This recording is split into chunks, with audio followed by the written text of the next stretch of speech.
ఉండడం వల్ల అక్కడ వాళ్ళందరూ కలిసిన వాళ్ళతో మాట్లాడడం కొంచెం లేట్ అయింది.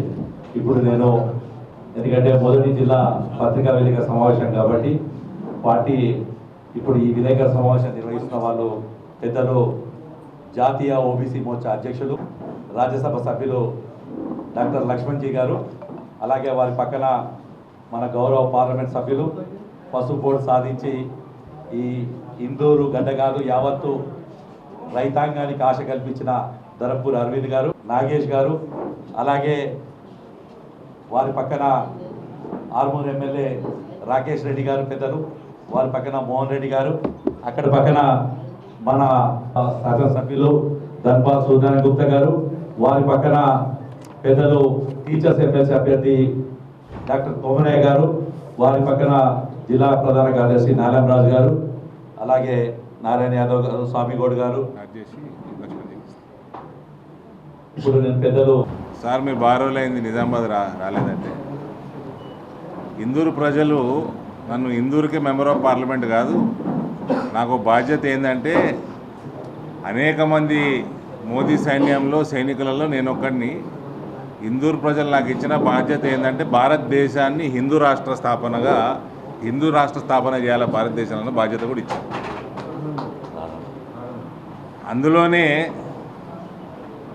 అందులో భాగంగా నేను అందరికి కూడా ఈ రానున్న ఎలక్షన్లలో ఓటర్లు ఎవరుగా నమోదై ఉన్నారో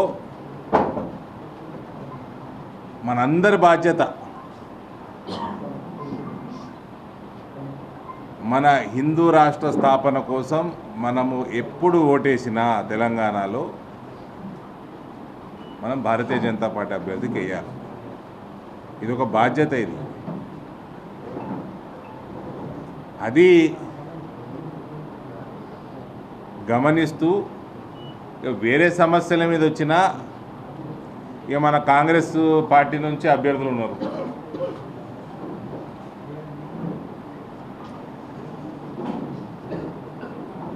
కాంగ్రెస్ వాళ్ళు ఎన్ని వాగ్దానాలు చేసిండ్రు, వాళ్ళ వాగ్దానాల పరిస్థితి ఏంది, అది నాకంటే ఎక్కువ మీ మీడియా మిత్రులందరికీ మీకు తెలుసు. వాళ్ళ మీద ఎంత వ్యతిరేకత ఉంది గ్రామ స్థాయి నుంచి మన కళ్ళకు కనబడతా ఉంది. ఏ ఒక్క వాగ్దానం ఇంప్లిమెంట్ చేసేది లేదు, కానీ ప్రపంచాన్నే దిశానిర్దేశం చేస్తున్న, ప్రపంచానికే దిక్సూచిగా నిలబడుతున్న మన అంకాపూర్కి వెళ్ళి అంతరిక్షం దాకా ఎక్కడ పోయినా మోదీ వినబడుతున్నాడు. ఆయన కులం గురించి మాట్లాడుతున్నాడు రేవంత్.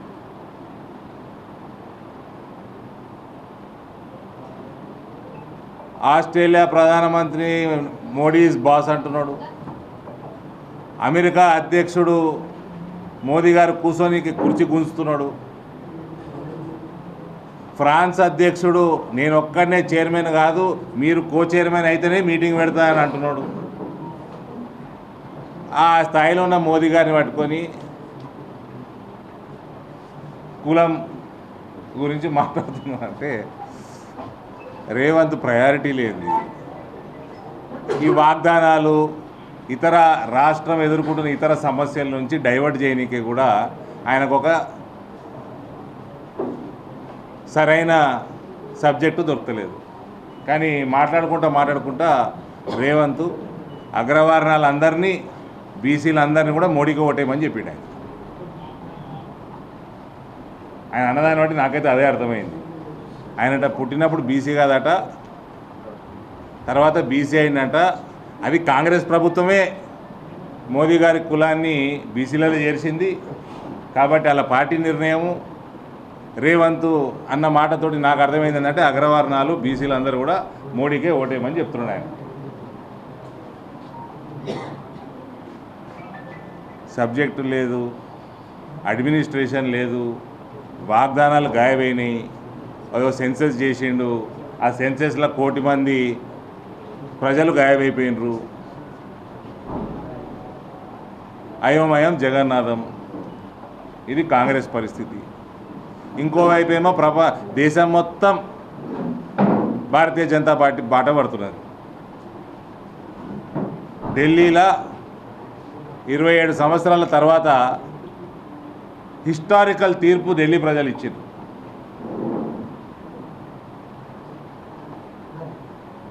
యావత్ భారతదేశంలో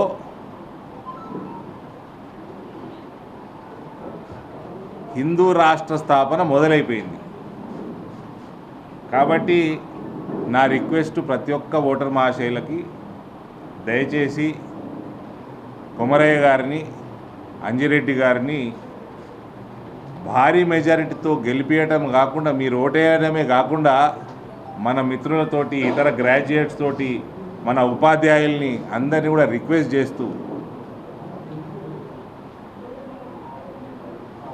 మనము మన దేశాన్ని మనం కాపాడుకోవాలంటే మనం బీజేపీని ఏ ఎలక్షన్ వచ్చినా ఎన్నుకునే బాధ్యతగా ప్రతి ఒక్క భారతదేశ పౌరుడు తీసుకోవాలి. ఇక ఇంకో పార్టీ దాని పేరు మార్చుకున్నాడు, టీఆర్ఎస్కి వెళ్ళి బీఆర్ఎస్ అని పెట్టిండు. ఏంటంటే నేషనల్ పార్టీని చేసిండు దాన్ని. నేను ఢిల్లీలో ఏడన్నా కనబడుతుందేమో అని చూస్తే ఇదేంది సైన్ ఏంది కారా, ఆ కారు ఢిల్లీలో ఏదైనా తిరుగుతుంది అంటే ఆడ తిరుగుతలేదు. సరే తెలంగాణకు వస్తేనే ఈడేమని ఉన్నదా అంటే ఈడ కూడా తిరుగుతున్నట్టు లేదు. మా రాకేష్ భాయ్య చెప్పాలి కార్యమైందో. వీళ్ళు జాతీయ పార్టీ అన్నారు, రాష్ట్రీయ పార్టీ అన్నారు. ఇప్పుడు ఉత్తర తెలంగాణలో నడుస్తున్న ఎలక్షన్లలో కూడా ఇలా క్యాండిడేట్ దిక్కులేరు. ఏనంటే బిడ్డ తిరుగుతూ ఉంటుంది, కొడుకు డైలాగులు కొడుతూ ఉంటాడు. ఎలక్షన్లు కొట్లాడుండరా అంటే ఒక్కడే అభ్యర్థి పెట్టరు. కాబట్టి వీళ్ళని ఆ కేసీఆర్ని చూడనీకి ఎవరు ఫామ్ హౌస్ పోయి కలుస్తూ ఉన్నారు. టైం వేస్ట్ చేసుకోకండి. ముసలోడిది అయిపోయింది, ఆ రాజకీయం అయిపోయింది. ఆ పార్టీ రేపో మాపో దుకాణం బంద్ అవుతుంది.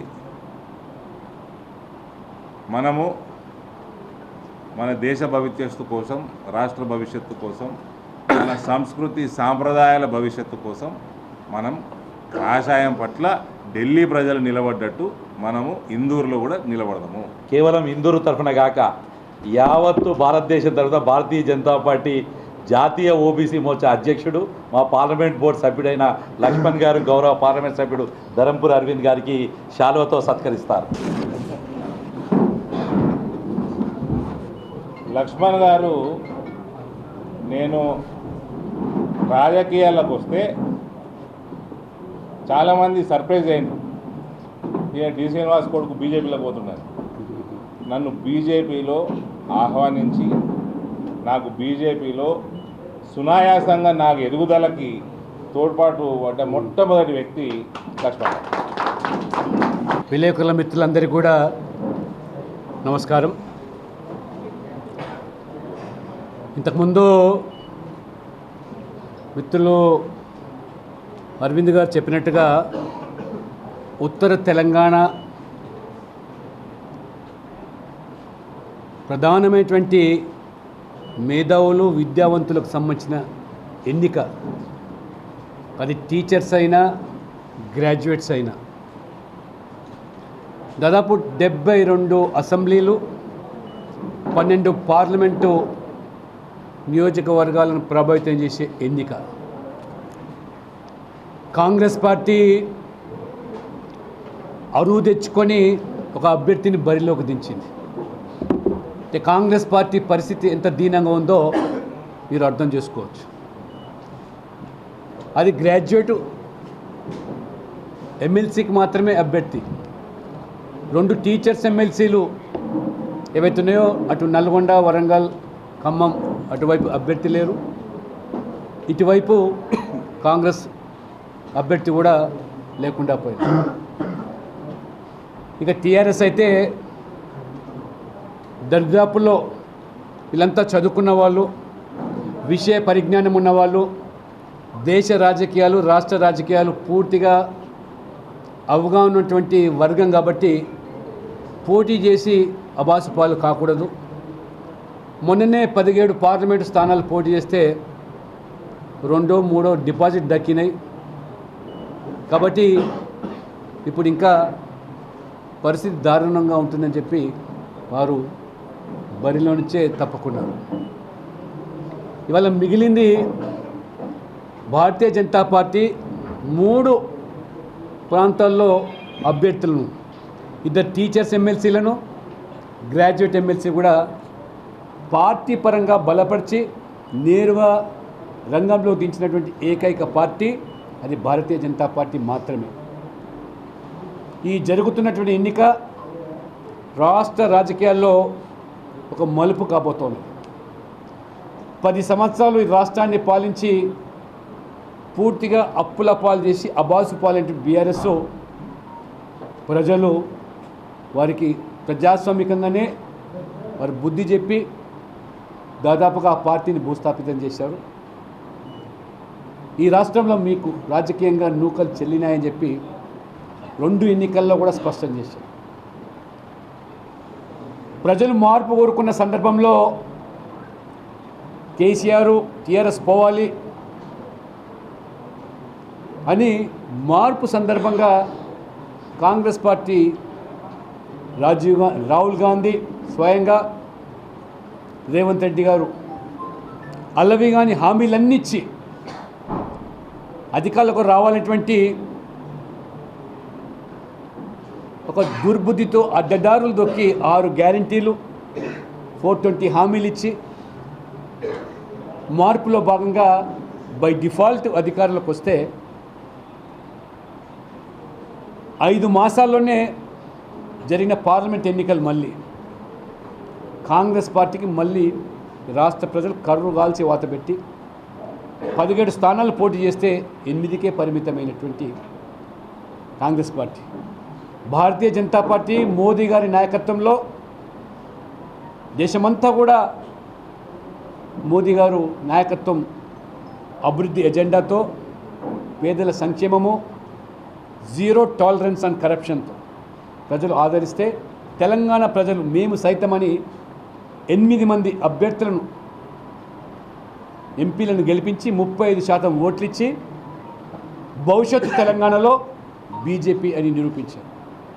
5 మాసాలకే కాంగ్రెస్ పార్టీకి ఏ రకంగా మరి ఆనాడు అసెంబ్లీలో 60 పైగా స్థానాలు గెలిచినటువంటి కాంగ్రెస్ 8 ఎమ్మెల్యేలు గెలిచినటువంటి బీజేపీ కూడా 8 స్థానాలు ఇచ్చారంటే ప్రజలు ఎటువైపు మొగ్గు చూపుతున్నారో స్పష్టమవుతుంది. అందుకనే ఇప్పుడు ఈ ఎన్నికలు ఏడాది పూర్తయింది. మీరు ఇచ్చిన హామీలు ఏంది? నేను మిగతా అన్ని సమస్యలు హామీలు కాదు, ఈ పట్టభద్రులు టీఎల్సీ టీచర్ ఎమ్మెల్సీకి సంబంధించినటువంటి ఈ వర్గాలకు సంబంధించిన హామీల గురించే నేను ఇవాళ సూటిగా అడగదలుచుకున్నాను. విద్యార్థులు అనేక మంది గ్రాడ్యుయేట్స్ అయిపోయి పోస్ట్ గ్రాడ్యుయేషన్ పూర్తి చేసుకొని ఇవాళ నిరుద్యోగులుగా చలామణి అవుతున్నారు. ఇవాళ ఉన్నత చదువుకు ఏదైతే ఫీ రియంబర్స్మెంటు మీరు గత ప్రభుత్వం బకాయిలు పడితే మీరు వచ్చిన సంవత్సరంలో కూడా రూపాయి చెల్లించకుండా 8,000 కోట్లు ఫీ రియంబర్స్ బకాయిలు పడితే 50 లక్షల మంది విద్యార్థులు ఇవాళ దాదాపుగా వాళ్ళు చదువు అర్ధాంతరంగా మానివేసే పరిస్థితి. SC ST BC economically weaker sections వీళ్ళ భవిష్యత్తు అంధకారం అయిపోయింది. వీళ్ళందరూ ఎందుకు ఓటు వేయాలి? సంవత్సరం పూర్తయిపోయింది. నిరుద్యోగ యువత ఆనాడు కేసీఆర్ గారు నోటిఫికేషన్లు ఇవ్వకుండా, ఇచ్చిన నోటిఫికేషన్ చెల్లకుండా మోసం చేస్తే రాహుల్ గాంధీని తీసుకొచ్చి రేవంత్ రెడ్డి గారు అత్యధిక సంఖ్యలో ఉండేటువంటి నిరుద్యోగులు అశోక్ నగర్లో మాకు ఓటేసి గెలిపిస్తే మొదటి సంవత్సరంలో 2 లక్షల ప్రభుత్వ ఉద్యోగాలు ఇస్తాము, మిగిలిన వారికి అందరికీ కూడా నిరుద్యోగ భృతి 4,000 ఇస్తామని చెప్పారు. మెగా డిఎస్సి నిర్వహించి వేల సంఖ్యలో టీచర్లను భర్తీ చేస్తామన్నారు. ఈ 2 కూడా మీరు అమలు చేయలేదు. 2 లక్షలు కాదు కదా, 20,000 ఉద్యోగాలు కూడా మీరు ఇవ్వకపోవడము, మీరు వచ్చిన తర్వాత ఒక్క నోటిఫికేషన్ కూడా కొత్తగా ఇవ్వకపోవడం. ఎందుకు ఓటేయాలి? వల్ల నిరుద్యోగులు ఆలోచన చేయాలి. 4,000 రూపాయలు నెలకు ఎన్ని కోట్లు బకాయి పడ్డావో మీరు ఆలోచించి. ఒక్కొక్క నిరుద్యోగికి ఇవాళ దాదాపు 50,000 పైగా బకాయి పడ్డ నీకు ఈ నిరుద్యోగులు ఎందుకు ఓటు వేయాలి? ఉపాధ్యాయులు అన్నాడు ఏమన్నారు అంటే మొత్తం అరచేతిలోనే మొత్తం వైకుంఠం చూపించి గెలవాలి కాబట్టి ఏదైనా ఆల్ ఫ్రీ అన్నట్టు మేము వస్తే సిపిఎస్ రద్దు చేసి ఓల్డ్ పెన్షన్ తీసుకొస్తామని చెప్పారు. దాన్ని ఊసలేదు ఇప్పటివరకు. అది సాధ్యం కాదని తెలిసి అయినా ఓట్ల కోసం, ఉద్యోగుల ఓట్ల కోసం మేము ఓల్డ్ పెన్షన్ స్కీమ్ తీసుకుందాం. అది హిమాచల్లో చెప్పారు. నమ్ము అక్కడ సర్వీస్లో ఉండేటువంటి ఓటర్స్ అందరూ కూడా ఓపీఎస్ వస్తుందని చెప్పి ఓటేసి గెలిపిస్తే ఇప్పటి దిక్కు లేదు. ఇక్కడ రేవంత్ రెడ్డి నువ్వు ఉద్యోగులను ఈ రకంగా మోసం చేసి డిఏలు దాదాపు ప్రతి 6 మాసాలకు డిఏ వాళ్ళకు పెంచాల్సింది. ఈ ప్రభుత్వం వచ్చి దాదాపు ఏడాది పూర్తయింది. 6 డిఏలు, ఒక్క డిఏ చెల్లించి 5 డిఏలు బకాయిలు పడ్డావు నువ్వు. ఎందుకు ఈ ఉద్యోగులు నీకు ఓటేస్తారు? టీచర్లు కానీ ఉద్యోగులు. పిఆర్సీ ఊసే లేదు. ఉద్యోగ సంఘాలు సమర్పించినాయి పిఆర్సీ అని, ఇంతవరకు ఆ యొక్క పిఆర్సీ ప్రస్తావన లేదు. అదే మోదీ గారి ప్రభుత్వము 8th పే రివిజన్ కమిటీ వేసి కేంద్ర ప్రభుత్వ ఉద్యోగులకు ఏ రకంగా బాసటగా నిలబడ్డో, కేంద్ర ప్రభుత్వ ఉద్యోగాలు మొన్న ఢిల్లీలో జరిగిన ఎన్నికల్లో మోదీయే మాకు వరుస క్రమంగా వాళ్లకు పెంచుతూ ఏ రకంగా ఆదుకుంటున్నాడో కేంద్ర ప్రభుత్వ ఉద్యోగులు. అందుకని ఇవాళ మోదీ గారి పట్ల ఆదరణ. శాలరీడ్ పీపుల్ కోసం మోదీ గారు ఎవరైతే నిజాయితీగా పన్నులు కట్టేటువంటి వర్గం జీతాలు వాళ్ళ ద్వారా కట్ అవుతుంది నేరుగా ఇన్కమ్ ట్యాక్స్. వాళ్ళ 12.5 లక్షల పైగా మినాయింపు. అంటే మొత్తం ఈ 70 సంవత్సరాల స్వాతంత్ర దేశంలో కాంగ్రెస్ పార్టీ ఇన్ని సంవత్సరాలు పాలిస్తే మహా అంటే మీరు 2014 వరకు 2 లక్షల రూపాయలే ఇన్కమ్ ట్యాక్స్ మినాయింపు. మోదీ గారు వచ్చే వరకు 2 లక్షలు సంవత్సరానికి మీరు సంపాదిస్తే మినాయింపు. మోదీ గారు వచ్చి 7 లక్షల వరకు పెంచినారు 10 సంవత్సరాలు. ఏకంగా 7 నుంచి 12 లక్షల వరకు పెంచినటువంటి చరిత్ర మోదీ గారు. మీ రాష్ట్రానికి సమాజానికి సేవలు చేసిన ప్రభుత్వ ఉద్యోగులు తమ జీత భత్యాల ద్వారా ఏదైతే సొమ్మును ప్రభుత్వం దగ్గర దాచుకున్నారో, రిటైర్మెంట్ అయితే మాకు వచ్చే సొమ్ము ద్వారా పిల్లల పెళ్ళిళ్ళు చేయడానికి, బిడ్డల చదువుల కోసము, ఇల్లు కట్టుకోవడానికి ఉపయోగపడే రిటైర్మెంట్ బెనిఫిట్స్ ప్రభుత్వం ఇచ్చే సొమ్ము కాదు. మా ఉద్యోగులు కష్టపడి కష్టార్జితం జీతాల నుంచి కట్ అయినటువంటి ప్రావిడెంట్ ఫండ్, గ్రాట్యుటీ ఇవన్నీ కొన్ని లక్షల రూపాయలు ఇవాళ రావాల్సి ఉంటే చెప్పులు అరిగిపోతున్నాయి. టీచర్లు, ప్రభుత్వ ఉద్యోగులు విరమణ పొందిన వాళ్ళు ₹1 రేవంత్ రెడ్డి గారు ఇవ్వట్లేదు. నువ్వేమో బ్రహ్మాండమైనటువంటి 6 గ్యారెంటీలని హామీలు ఇచ్చి అర గ్యారెంటీ కూడా అమలు చేయకుండా ఏ రకంగా మోసం చేసి దగా చేశావో ఈ వర్గాలను ఏ రకంగా మీరు మోసం చేస్తారు. మొన్న నేను కామారెడ్డికి వెళ్తే ఒక టీచరు, సార్ నేను రిటైర్ అయినా నాకు రావాల్సిన జీత భత్యాలు, బెనిఫిట్స్, ప్రావిడెంట్ ఫండ్, గ్రాట్యుటీ ఇవ్వకపోతే తిరిగి బేజారైపోయి ఎమ్మెల్యేలు దిక్కు లేదు, ఎమ్మెల్యేలు చెప్తే పట్టించుకున్న పాపన లేదు, మంత్రులైతే మరి వాళ్ళు నేరుగా కమిషన్ల గురించి మాట్లాడుతున్నారు. కాబట్టి నేను కోర్టుకి వెళ్ళి కోర్టు ద్వారా నేను తీర్పు పొంది నా బకాయిలు తీసుకున్నాను సార్ అని. అంటే ఇవాళ రేవంత్ రెడ్డి గారు ఇవాళ కోర్టు ద్వారా మొట్టికాయలు ఇస్తే కానీ ఈ ప్రభుత్వం చెల్లించదనే పరిస్థితికి తీసుకొచ్చారు. ఆ రకమైనటువంటి పాలన మీద పట్టు కోల్పోయి ఇంతకుముందు అరవింద్ గారు చెప్పినట్టు ప్రజల దృష్టి మళ్లించడానికి ఇవాళ అవాకులు చెవాకులు పేలుతూ నిరుద్యోగులేమో జాబ్ క్యాలెండర్ ప్రకటిస్తా అని చెప్పి హామీ ఇచ్చారు. ఇప్పుడు జాబ్ క్యాలెండర్ వదిలేసి ఒక రాజకీయ క్యాలెండర్ ప్రకటిస్తున్నాడు. ప్రతి 3 నెలలకు ఒక ఎజెండా, ఒక 3 నెలలు హైడ్రా పేరు మీద ఆ రకంగా ఆయన పూట గడుపుకున్నాడు. తర్వాత ఒక 3 నెలలు మూసి ప్రక్షాళన పేరు మీద, ఒక 3 నెలలు ఊరించి రైతు రుణమాఫీ, రైతు భరోసా అని చెప్పి మొత్తం ఆ యొక్క తెలంగాణ ఇండస్ట్రియల్ ఇన్ఫ్రాస్ట్రక్చర్ భూములు తనఖా పెట్టి 10,000 కోట్లు అప్పు తెచ్చి భరోసా పేరున కొంతమందికి ఇచ్చినాడు. ఇది గడిచిపోయింది. ఇప్పుడు మళ్ళీ కొత్తగా కులగణన తెర మీద తీసుకొచ్చి కులాల మధ్యలో పంచాయతీ పెట్టి నువ్వు ఎక్కువ నేను తక్కువ అని మొత్తమే ఇవాళ బీసీలకు 51% ఉన్నదాన్ని 46% చూపించి మీ ఓట్ల కోసం, ఓట్ల కక్కుర్తి కోసం ఇవాళ ఈ రాష్ట్రంలో 12% మైనార్టీలు ఉంటే 10% బీసీలని, కొత్తగా ముస్లిం బీసీలని తెర మీద తీసుకొచ్చి డాక్టర్ బాబాసాహెబ్ అంబేద్కర్ రాజ్యాంగంలో మతపరమైన రిజర్వేషన్కు తావు లేదని, మైనార్టీలకు మీరు రాయితీలు ఇవ్వాలంటే మైనార్టీ కార్పొరేషన్లు, మైనార్టీ కమిషన్ల ద్వారా రాయితీలు ఇచ్చుకోండి, వాళ్ళకి ఆర్థిక సాయం చేయండి, ఉపాధి కల్పించండి అని చెప్పారు. కానీ రిజర్వేషన్ చెల్లవని చెప్పారు.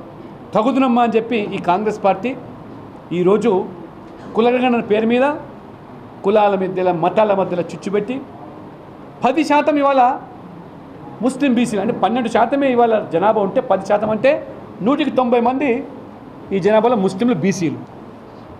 ఆనాడు రాహుల్ గాంధీ వచ్చి ఈ కులగణన తెలంగాణ రోల్ మోడల్ దేశానికి అన్నాడు.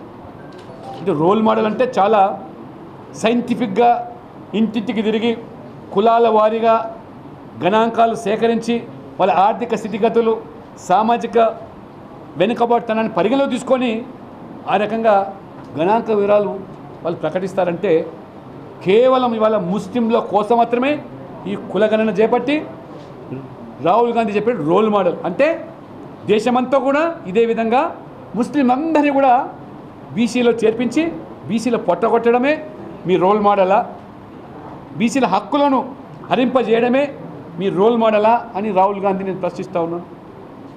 బీసీలకు చెందాల్సిన రిజర్వేషన్లకు అప్పనంగా వాళ్లకు అప్పచెప్పడానికే ఈ కులగణ రోల్ మోడల్ అని ప్రశ్నిస్తాను. ఆ రకంగా ఈయన రాజకీయ క్యాలెండర్ ఇది.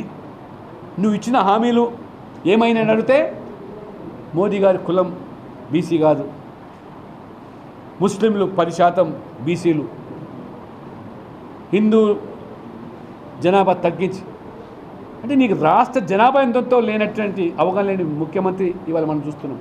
పొద్దులేస్తే 4 కోట్ల జనాభా అని చెప్పి ఊదరగొట్టి ఉపన్యాసం ఇచ్చే నీవు మొన్న 3,60,00,000 అని చెప్పి నువ్వు ఇప్పుడు మళ్ళీ మేము తప్పును సరిదిద్దుకుంటాం, రీసర్వే చేస్తాం, మీరు నమోదు చేసుకోండి అని చెప్పి కొత్త కొని రకం. మీకు చిత్తశుద్ధి లేదు కులగణన మీద. కర్ణాటకలో సిద్ధిరామయ్య గతంలో 300 కోట్లు ఖర్చు పెట్టి సర్వే చేసి సెన్సర్ చేసి విషయాలు బయటకు వచ్చిన తర్వాత పార్టీలో ఒత్తిడి పెరిగి అయ్యా ఇవన్నీ బయట పెడితే మన పుట్టగతులు ఉండవు, మన నాయకులందరూ కూడా అడవిపాలు అయిపోతారు, ప్రచురించొద్దంటే దాన్ని పక్కన పెట్టి 300 కోట్లు ప్రజాధనం. అంతకుముందు చిదంబరం కూడా నేషనల్ లెవెల్లో జాతీయ స్థాయిలో మేము చేస్తామని చెప్పి అర్బన్ డెవలప్మెంట్, రూరల్ డెవలప్మెంట్ ద్వారా హోమ్ మినిస్టర్గా ఉండి ప్రైవేట్ ఎన్జిఓస్ ద్వారా 5,000 కోట్లు ఖర్చు పెట్టి సెన్సస్ చేస్తే ఎందుకు ప్రచురించలేదు? అన్ని తప్పులు తడక అశాస్త్రంగా చేసి ఇవాళ దేశంలో 1931 తర్వాత సెన్సస్ లేదు. బీసీలకు తెలుసు, న్యాయం చేస్తుంది వాళ్ళ మోదీ గారు. నేషనల్ కమిషన్కు రాజ్యాంగ హోదా ఇచ్చాడు, 27 మంది కేంద్ర మంత్రులను ఇచ్చినాడు. మొదటిసారి కేంద్ర విద్యా సంస్థలు రిజర్వేషన్లు ఇచ్చింది 27% మోదీ గారు. వాళ్ళ నీట్లో జరిగే పరీక్షలో 27% రిజర్వేషన్ ఓబీసీలకు ఇచ్చింది. కాబట్టి ఈ కాకమ్మ కబుర్లు కాదు, ఇవాళ చదువుకున్నటువంటి మీరు ఆలోచన చేయండి. ఈ ఎన్నికల సమయంలో కులాల చిచ్చుపెట్టి దాని రాజకీయ పబ్బం గడుకునే ప్రయత్నం దయచేసి ఎవరు కూడా ఈ పేరు మీద మరి విడిపోకుండా తెలంగాణ భవిష్యత్తు కోసం ఏమన్నాడు, ఎడ్యుకేషన్ బడ్జెట్ 6% ఉంది, నేను 15% పెడతాను. మన బడ్జెట్ ఎంత పెంచాను అడుగుతాను, ఎంత బడ్జెట్ పెట్టావు ఎడ్యుకేషన్ కోసం? మొత్తం కార్పొరేట్ సంస్థలకు అప్పనంగా ఈ పాఠశాలలు అప్పచెప్పుతూ ప్రభుత్వ పాఠశాలలు మూసేస్తూ పేదవాడు చదువుకోలేకుండా తెలంగాణలో ఈ రకమైనటువంటి నీ విధానాల వల్ల ప్రజలు అసహించుకుంటున్నారు. కాబట్టే ఇవాళ ఒకవైపేమో నీకు నీ సొంత పార్టీలోని మంత్రులని సగ ఈ ఢిల్లీ చుట్టూ తిరగడమే ఇవాళ నీకు పరిపాటి అయిపోయింది. 1 సంవత్సరంలో ఇంత అబాస్పాలైనవు కాబట్టే ప్రజలు వాళ్ళ గంపెడు ఆశతో బీజేపీ వైపు చూస్తున్నారు. కాబట్టి నేను మీ యొక్క మేధావి వర్గాన్ని, ముఖ్యంగా విద్యార్థులను, నిరుద్యోగులను, అధ్యాపకులను, ఉద్యోగులను, ఉపాధ్యాయులను ఈ ఎన్నికల్లో ఖచ్చితంగా టీచర్లు ముఖ్యంగా 317 జీవో ద్వారా ఎంత అరణ్య రోదనగా మారిందో మీది. భార్యాభర్తలు విడిపోయే పరిస్థితి.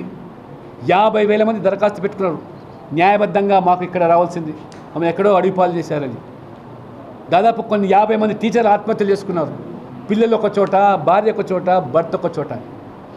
ఆనాడు ఉద్యమించి నిలబడ్డది, కలిసి ఆ రకంగా మద్దతు తెలిపింది టీచర్స్ వర్గానికి బీజేపీ కార్యకర్తలు, బీజేపీ నాయకులు. చివరికి ఎంపీగా, రాష్ట్ర అధ్యక్షుడిగా జైలు పాలైంది బండి సంజయ్ గారు 317 జీవో వల్ల. టీచర్లు మీకు న్యాయం జరగాలంటే ఇవాళ ఖచ్చితంగా మీకోసం కొట్లాడే ఎమ్మెల్సీలు కౌన్సిల్లో ఉంటే అది సాధ్యం. కాబట్టి ఈ రకంగా మరి ఆ దరఖాస్తులు పరిష్కారం కావాలన్నా, డిఏ పెంపుదల కావాలన్నా, మళ్ళీ పిఆర్సీ రావాలన్నా ఇవన్నీ కూడా సాధ్యం కావాలంటే ప్రశ్నించే గొంతుకలు మేము. మీరు ఎవరు కొట్టేసినా రేవంత్ రెడ్డి గారికి ఊడిగం చేసేవాళ్ళే గెలిస్తే. టీచర్స్ ఎమ్మెల్సీ ఎక్కడ పోయినారు? మా ఏవేంటి తప్పితే ఎవరైనా మాట్లాడారా ఈ అంశాల మీద? రేపు మీ గ్రాడ్యుయేట్ ఎమ్మెల్సీ గెలిస్తే ఆయన రేవంత్ రెడ్డికి ఆయనకు ఊడిగం చేస్తారు తప్పితే టీచర్లకు కానీ, గ్రాడ్యుయేట్లకు కానీ, నిరుద్యోగులకు కానీ, ఉద్యోగులకు కానీ న్యాయం చేయడు, నోరు విప్పడు. ఆయన విద్యా సంస్థలు కాపాడుకోవడానికే తెర మీదకి వచ్చాడు తప్పితే మొత్తం ఈ ప్రాంత ప్రజలకు తెలుసు ఏ రకంగా ముక్కుపిండి ఫీజు వసూలు చేస్తారు. దయచేసి ఇద్దరు మరి ఇవాళ కొమరయ్య గారు వారు కూడా అనేక సేవా కార్యక్రమాలు చేస్తూ రాష్ట్రీయ స్వయం సేవక సంఘంతో అనుబంధం ఉన్నటువంటి వ్యక్తి సంవత్సరాలుగా. వారిని ఇవాళ మేము బరిలో బీజేపీ టీచర్స్ అభ్యర్థిగా పెట్టాం. అంజిరెడ్డి గారు వారు కూడా వారి కుటుంబం అంతా కూడా పార్టీకి నిబద్ధతతో పనిచేస్తూ అనేక సేవా కార్యక్రమాలు చేస్తూ వారు వచ్చే జీతాన్ని కూడా మా ఇద్దరు ఎమ్మెల్సీలు అటు టీచర్ల భవిష్యత్తు కోసం, పిల్లలు చదువుకునే పాఠశాల అభివృద్ధి కోసం పూర్తిగా వెచ్చిస్తామని హామీ ఇస్తా ఉన్నాం. వాళ్ళు కావాలన్నా వాళ్ళు కోట్లకు పడగలెత్తి అక్రమంగా సంపాదించిన డబ్బును తెలంగాణ రాష్ట్ర ప్రజల భవిష్యత్తు ముడిపడి ఉంది. బీజేపీ గెలిస్తే ఏ రకంగా ఇవాళ ఉత్తరప్రదేశ్లో, మధ్యప్రదేశ్లో, రాజస్థాన్లో నష్టాల ఊబిలో ఉన్నటువంటి రాష్ట్రాలను ఉత్తరప్రదేశ్ గట్టెక్కించి సర్ప్లస్ బడ్జెట్గా చేసి ఇవాళ మహాకుంభమేళ కోట్ల మంది భక్తులకు అక్కడ ఏ రకంగా సదుపాయాలు కల్పించి ఉత్తరప్రదేశ్ రెండవసారి గెలవడం అంటే ఒక చరిత్ర. అది ఇంతవరకు ఏ ముఖ్యమంత్రి రెండవసారి గెలవలేదు ఉత్తరప్రదేశ్లో. యోగి ఆదిత్యనాథ్ మూడోసారి గెలిచిన ప్రధానమంత్రి నరేంద్ర మోడీ గారు 60 సంవత్సరాల మొదటి వ్యక్తి. కాబట్టి ఇంత భవిష్యత్తున్న పార్టీ తెలంగాణలో కూడా రావాలని ప్రజల ఆకాంక్ష. కాబట్టి మేధావి వర్గాన్ని మీ ద్వారా మీరు సైతం కూడా పత్రికలు ఈ బీజేపీని గెలిపించి రేపు రాష్ట్రంలో ప్రభుత్వ ఏర్పాటుకు ఇది మరి నాంది కావాలని చెప్పి కోరుకుంటూ ఓటర్ మహాశయులందరినీ కూడా విజ్ఞతతో వివేకంగా ఓటు వేసి గెలిపించి మా సేవలు పొందాలని చెప్పి కూడా మీకు ఏ రకంగా ఇంతకుముందు చెప్పినట్టుగా ఏ నాయకుడు సాహసం చేస్తాడండి? ఎన్నికల్లో ఒక బాండ్ రాసిచ్చి మీకు పసుపు బోర్డు తెస్తామని 40 సంవత్సరాలుగా నానుతున్న సమస్య ఇక్కడ పసుపు రైతులు ఇక్కడ ఏ రకంగా పడ్డ బాధలు, అటువంటిది సాధించడమే కాదు ఈ ప్రాంతానికి తీసుకురావడం, జాతీయ బోర్డును ఇందూరుకు తీసుకురావడం, ఇందూరు రైతు బిడ్డను చైర్మన్గా చెప్పి జాతీయ స్థాయి దేశం. వాస్తవంగా ఢిల్లీలో మా నాయకులు అరవింద్ గారు నువ్వే ఎంపీగా చైర్మన్ ఉండాలని చెప్పారు. అరవింద్ చెప్పాడు, నేను పార్లమెంట్ సభ్యునిగా ఇచ్చిన మాట నిలబెట్టుకోవడం, నా కార్యకర్తలకు ఎవరైతే రైతు బిడ్డలు ఉన్నారో వారికి న్యాయం జరగాలని చెప్పి ఇవాళ మరి పల్లె గంగారెడ్డి చైర్మన్గా చేశారంటే ఇది ఉదారత. బీజేపీ నాయకుల్లో కార్యకర్తల ఉదారత మీరు గమనించండి. ఈ సేవలు పొందడానికి అవకాశం ఇవ్వాల్సిందిగా ఆ తరహా నాయకులనే భారతీయ జనతా పార్టీ కోరుకుంటున్నది, రాష్ట్రం కోరుకుంటుంది. కాబట్టి తెలంగాణ భవిష్యత్తు ముడిపడి ఉంది. కాబట్టి మీ అమూల్యమైన ఓటును ఇద్దరు అంజిరెడ్డి గారికి, కొమరయ్య గారికి మొదటి ప్రాధాన్యత ఓటు వేసి గెలిపించి సెన్సస్ చేసిండు. ఒక పిచ్చోడు రాహుల్ గాంధీ అన్నట ఈయన చేసిండు. నేను చెప్తున్నా సెన్సస్ చేయి. ఇప్పుడు లక్ష్మణ్ గారు మాట్లాడుతూ ముస్లింలకి రిజర్వేషన్లు రిలీజియస్ బేసిస్ మీద అంబేద్కర్ గారు పెట్టలేదు, చేయకూడదు అని తీసుకొచ్చి 90% ముస్లింలట, బీసీలట. ఇట్లా రేవంత్ రెడ్డి తుర్కోళ్ళకి చెంచాగిరి చేద్దామని అనుకుంటున్నాం. ఇప్పుడు ఒక కొత్త సెన్సెస్ చేయి. లక్ష్మణ్ గారు ఉదారత చూడండి. రిజర్వేషన్ లేకున్నా కూడా మైనారిటీలకి మైనారిటీ వెల్ఫేర్ ప్రోగ్రామ్స్ నుంచి ఫండ్ ఇవ్వమంటున్నాడు పాపం. ఒక కొత్త సెన్సెస్ చేయి రేవంత్. నా డిమాండు తుర్కోల దగ్గరికి వెళ్ళి రాష్ట్రానికి ఎంత ఆమ్దాని వస్తున్నది, హిందువుల దగ్గరికి వెళ్ళి ఎంత ఆమ్దాని వస్తుంది చెప్పు. ఫస్ట్ ఒక సెన్సెస్ చేయి. ఆమ్దాని తీసుకురాపో. కరెంటు బిల్లు వసూలు చేయలేదు దద్దబలు మీరు ఓల్డ్ సిటీ పోయి. నీ హైడ్రా మతమేందా? నీ హైడ్రా జేసీబీ మతం చెప్పు. పోయిందా ఇలాంటి వరకు ఆడికి పోయిందా? ఓవైసీ ఖాళీలో కొడతాడు. హైడ్రా మతం చెప్పు. ఇంకోటి చేయి, సర్వే చేయి. తుర్కోలకి వెళ్ళి రాష్ట్రానికి ఎంత ఆమ్దాని ఉన్నది, హిందువుల దగ్గరికి వెళ్ళి ఎంత ఆమ్దాని ఉన్నది చేయి. గది చెప్పక ఊకే కులచిచ్చు పెడదామని చూస్తున్నాడు. ఇప్పుడు చేయి సర్వే. ఇది తుర్కోలు ఎంత ఆమ్దాని ఉన్న తెలంగాణకి, హిందువులు ఎంత ఆమ్దాని ఉన్న చేయి. నీ హైడ్రా మతం ఏందో చెప్పు. నెహ్రూ గారు, ఇందిరాగాంధీ, రాజీవ్ గాంధీ ప్రధానమంత్రులు అయినారు. మొదలు మీరు ఎందుకు సెన్సస్ చేయలేదు వాళ్ళని అడగమని రేవంత్ రెడ్డి. ఇన్ని సంవత్సరాలు మీ దేశాన్ని పాలించారు కదా. We are not against any caste census. కానీ ఇది ఒక సైంటిఫిక్ మెథడ్లో, ఒక శాస్త్రీయ పద్ధతిలో పూర్తి అధ్యయనం జరగాలి. అంతేగాని ఈ రకంగా తప్పుల తడకలతోని సర్వే చేసి మేము చేశాం. ఇవాళ దేశంలో ఎక్కడైనా చేసిందంటే బీహార్ గవర్నమెంటు, ఎన్డీఏ గవర్నమెంటే చేశాము, బయట పెట్టాము, తీర్మానం చేశాం. 69% ఆ రేషియో ప్రకారం రిజర్వేషన్ అడిగాము. అన్ఫార్చునేట్ కోర్టు కొట్టేసి మా చిత్తశుద్ధి. కాబట్టి we are not against any census, caste census. సమయం రావాలా, అధ్యయనం జరగాల, శాస్త్రీయ పద్ధతులు జరగాలి. అప్పుడు దాని మీద నిమాలి. We are not against. మరి 1 కోటి మంది తక్కువ ఉన్నారు కదా, ఏమైంది? ఏమన్నాడు? 1 కోటి మంది జనాభానే తక్కువ ఉన్నారు ఆయన సెన్సెస్లో. మిషన్ ఎలక్టోరల్ రూలు వీళ్ళు చేసిన సెన్సెస్. మళ్ళీ దాని లెక్క ప్రకారమే 1 కోటి మంది గాయపడినారు. దాని గురించి ఏం చెప్తారు మరి? నువ్వు ముందు 42% లోకల్ బాడీ రిజర్వేషన్ ఇస్తాను బీసీలకు. ఆ మాట కట్టుబడి ఉండు. మమ్మల్ని అడిగి హామీ ఇచ్చినావు నువ్వు. ఇప్పుడు ఏమన్నాడు కొత్తగా? మేము ఇలా తీర్మానం చేస్తాం, కేంద్రం పడేస్తాం, మీరు చూసుకోండి అంట. పడేయి. అది కూడా చెప్తలేను ఇవాళ. ఇంతకుముందు అరవింద్ చెప్పినట్టుగా నువ్వు చేసి పంపించు. ప్రొవైడెడ్ నువ్వు పంపించే దాంట్లో బీసీలు ముస్లింలు కాదని పంపించు. విల్ సీ దట్ మేము సెంట్రల్ దాన్ని ఏ రకంగా చేయాలి. 10% ముస్లింలు బీసీలను పెట్టావో అది తీసేసి తీర్మానం చేసి చట్టం చేయి. మేము తప్పకుండా ప్రయత్నం చేస్తాం. 10% వచ్చి అప్పనంగా వాళ్ళకి హైదరాబాదులో 150 మున్సిపల్ డివిజన్స్, గ్రేటర్ హైదరాబాదు. బీసీలకు 50 డివిజన్లు. 50 డివిజన్లలో ఈ బీసీ ముసుగులో ఈ మజ్లిస్ వాళ్ళు జర్రి 50లో 38 మంది వాళ్ళు గెలిస్తే 12 మంది అసలు బీసీలు గెలిచారు. అంటే మీరు ఈ రకంగా మున్సిపాలిటీలో, పంచాయతీలో, జిల్లా పరిషత్తులో అంటే బీసీలు అన్నీ కూడా వాళ్ళకి అప్పచెప్పడానికి పడుతున్న కుట్రను వాళ్ళ భగ్నం చేయడానికి బీజేపీ మాత్రమే ఉంది. మిగతా అందరూ కూడా తొత్తులే. ఓట్ల కోసం వాళ్ళు జీవుతున్నట్టు కానీ బీసీలకు న్యాయం చేయటం కాదు. మోదీ గారు ఈ సమాజంలో బీసీ, ఎస్సీ, ఎస్టీలతో పాటు అగ్రవర్ణంలో పేదలు కూడా మొదటిసారి రిజర్వేషన్ ఇచ్చింది మోదీ గారు. 10%. అగ్రవర్ణాల్లో కూడా కొంతమంది పేదవాళ్ళు ఉన్నారు. బ్రాహ్మణులు వారు రోజు పౌరోహిత్యం కోసం ఏ రకంగా పాపం నా దగ్గరనే చిక్కటిపల్లి అరుగుల మీద స్వరాజ్ హోటల్ దగ్గర 100 మంది అంత ఉదారమైన మనస్తత్వంతో వాళ్ళకి రిజర్వేషన్ ఇచ్చారు. కానీ we are not against any section. మీరు చిచ్చు పెట్టడానికి ప్రయత్నం చేస్తారు. ప్రజలు మోసపోరు.